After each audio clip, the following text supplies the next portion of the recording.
দর্শক বন্ধুরা, আজকে রংদোল পূর্ণিমা।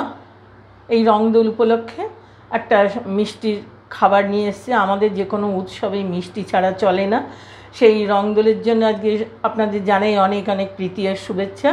আর এই মিষ্টি ডিশটা আপনাদের সঙ্গে শেয়ার করতে নিয়ে এলাম। আজকে আমি বানাবো গোকুল পিঠে। কিভাবে বানাচ্ছি কিছুটা হয়তো অন্যের সঙ্গে আলাদা, কেননা আমি যেভাবে বানাচ্ছি দেখুন ঠিক এইভাবে বানিয়ে খেয়ে দেখবেন, খুব ভালো লাগে। আমি প্রথমেই ব্যাটারটা তৈরি করে নিই।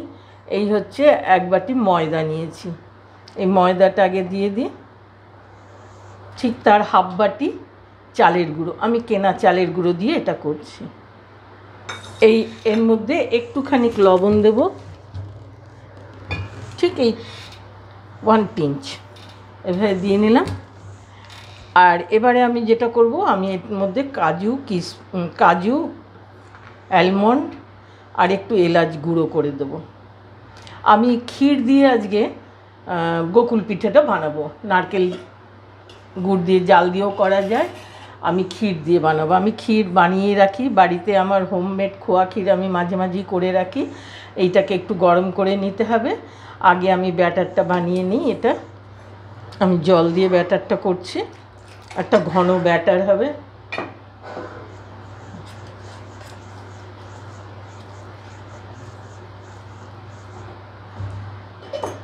বারবার করে অল্প অল্প জল দিয়ে করতে হবে, একবারে দেওয়া যাবে না।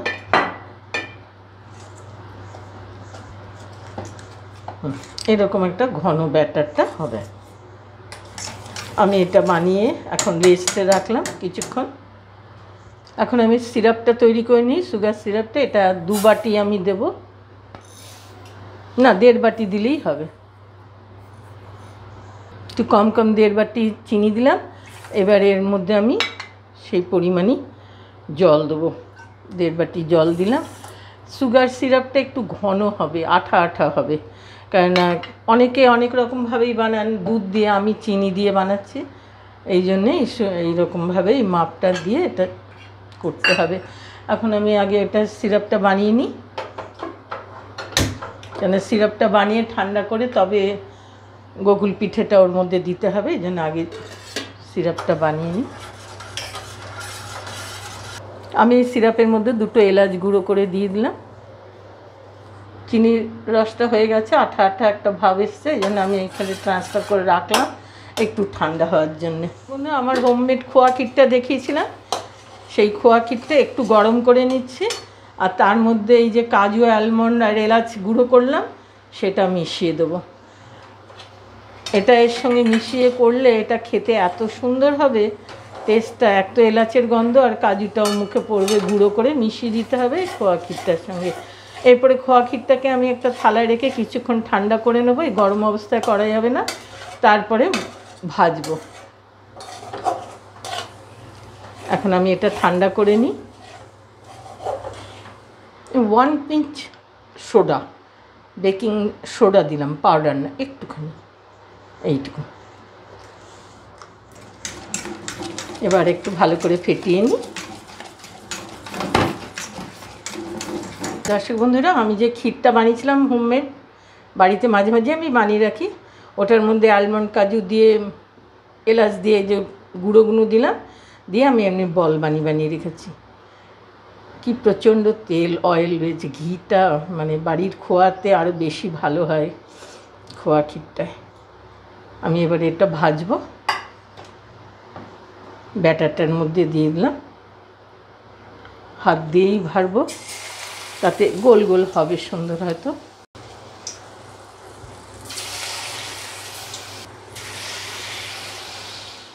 আঁচটাকে প্রথমে এগুলো ছাড়ার সময় একটু কম আঁচে দিতে হবে, তা নাহলে পুড়ে পুড়ে ধরবে। এই জন্য একটু কম আঁচে দিয়েছি।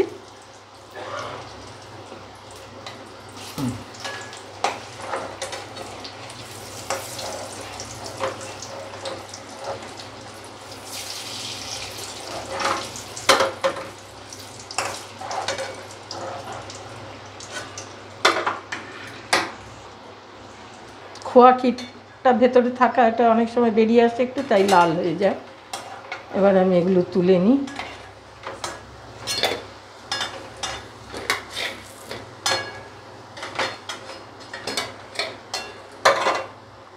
এগুলোকে আমি এবারে রসের মধ্যে দিয়ে দিলাম।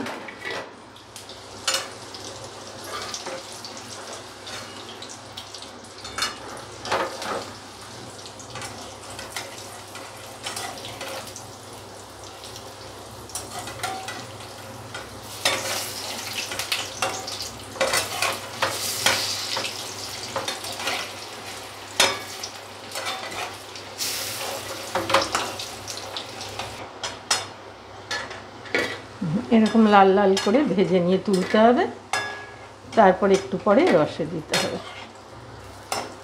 আবার এগুলো রসে দিয়ে দিলাম, ওলট পালট করে দিতে হবে যাতে সবগুলোর মধ্যে রস ঢোকে। রং দোল উপলক্ষে আমি যে ডিশটা বানালাম আপনাদের সঙ্গে শেয়ার করলাম, গোকুল পিঠে, যেভাবে আমি বানালাম একটু কিছু ডিফারেন্স দিয়ে আমি দিয়েছি, সেগুলো সেইভাবে দিয়ে করে খেয়ে দেখবেন, দারুণ সুন্দর লাগবে। আর আজ আমার রেসিপিটা ভালো লাগলে লাইক করবেন, সাবস্ক্রাইব করবেন, যাতে প্রতি রেসিপিগুলো আপনারা আপনাদের ইউটিউবে দেখতে পান। আর সাবস্ক্রাইব করতে ভুলবেন না, অনেকের সঙ্গে শেয়ার করবেন। আজকের মতো রাখছি।